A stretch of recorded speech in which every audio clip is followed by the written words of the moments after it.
சட்டவிரோத பண பரிவர்த்தனை தடுப்பு சட்டத்தின் கீழ் கடந்த ஆண்டு ஜூன் மாதம் 14ஆம் தேதி அமலாக்கத்துறையால் கைது செய்யப்பட்ட செந்தில் பாலாஜி தற்போது புழல் சிறையில் அடைக்கப்பட்டுள்ளார். அவரின் நீதிமன்ற காவல் 34 முறைக்கு மேல் நீடிக்கப்பட்ட நிலையில் அவர் தனக்கு ஜாமீன் வழங்க கோரி 2 முறை தாக்கல் செய்த மனுவை சென்னை முதன்மை அமர்வு நீதிமன்றம் தள்ளுபடி செய்தது.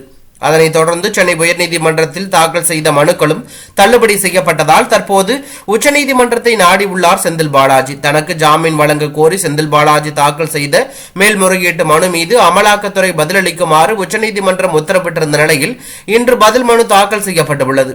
அதில் செந்தில் பாலாஜிக்கு இந்த சமயத்தில் ஜாமீன் வழங்கினால் அது வழக்கு விசாரணையை பாதிக்கும் என்றும் வழக்கு தொடர்புடைய சாட்சிகளை அளிக்க வாய்ப்புள்ளது எனவும் அமலாக்கத்துறையால் தாக்கல் செய்யப்பட்ட பதில் மனுவில் தெரிவிக்கப்பட்டுள்ளது. செந்தில் பாலாஜியின் மேல்முறையீட்டு வழக்கு இன்று விசாரணைக்கு வர இருக்கும் நிலையில் அமலாக்கத்துறையின் பதில் மனு தாக்கல் இது பரபரப்பை ஏற்படுத்தியுள்ளது. இதனால் ஜாமீன் கிடைப்பதில் சிக்கல் ஏற்பட்டுள்ளதாக செந்தில் பாலாஜி தரப்பு அதிர்ச்சியில் ஆழ்ந்துள்ளதாக தகவல் வெளியாகியுள்ளது.